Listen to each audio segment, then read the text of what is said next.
In this video, we will discuss two other types of women that you should seek out as a man who's growing and working on himself.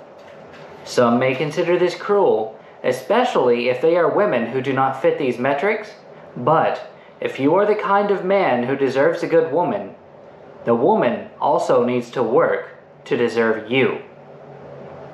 First, you should look for the intelligent woman. An intelligent man needs an intelligent woman because there's little sadder than being with someone in your entire life that you can't speak to on a level beyond base. No man has ever told me, "You're too smart for your own good," but multiple women have. It's at that point I all but give up on them. If she can't comprehend what you do and what your goals are, how can she possibly support your grind towards greatness?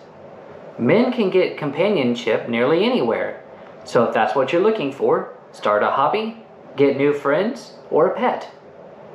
There has to be some other reason, short of sleeping with you, that makes you want to draw them into your circle, and her being bright enough to match you is a huge feather in her cap. And no, I'm not talking about that emotional intelligence nonsense, but the kind of intelligence that supports and suggests a high IQ, the ability to quickly comprehend and follow deep and complex thoughts or ideas, and the kind of multi-step thinking that continues to benefit men. On a secular level, the pursuit of intelligence is honorable, of course, except for those who are not. And the Bible honors intelligence as well and shows us where it can be gained. Proverbs 15:31-33 says, "The ear that hears the rebukes of life will abide among the wise.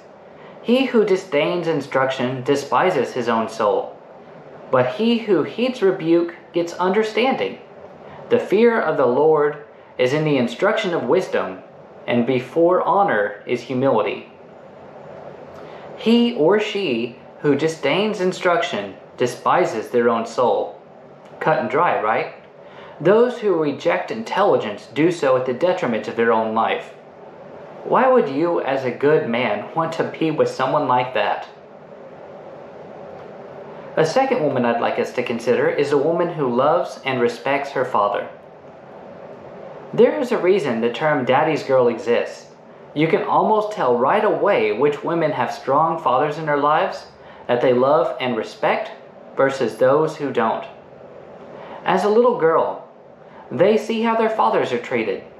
If their mother disrespects her husband, or worse, divorces him, then she'll think that's how men are to be treated and may very well respond in kind to you, especially if this is seen at an early age. This is one way that mothers in their arrogance can ruin the lives of their children. That, or picking such a terrible father that it'd almost be better if they were divorced.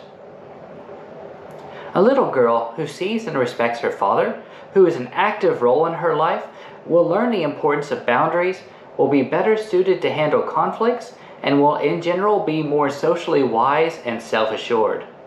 A strong father will teach her morals and virtue, and she won't need to sleep with multiple men to find themselves, because chances are they already know who they are and what value they bring to their character, intellect, and personality. The nuclear family worked as it did for millennia for a reason. Girls need mothers and fathers, but without one, they are more likely to be broken, and broken women tend to make stupid decisions and act in a self-destructive way. It may seem cruel to tell you to avoid massive percentages of women, but I'm looking at your best interest, men. There are exceptions, of course, and you are willing to date anyone that you want, or even no one if you wish. But what I'm saying is true enough for you to at least consider. Solomon puts it well again in Proverbs 22 verse 22, and then in verses 24 and 25.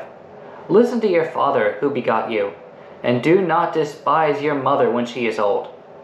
The father of the righteous will greatly rejoice, and he who begets a wise child will delight in him. Let your father and your mother be glad, and let her who bore you rejoice."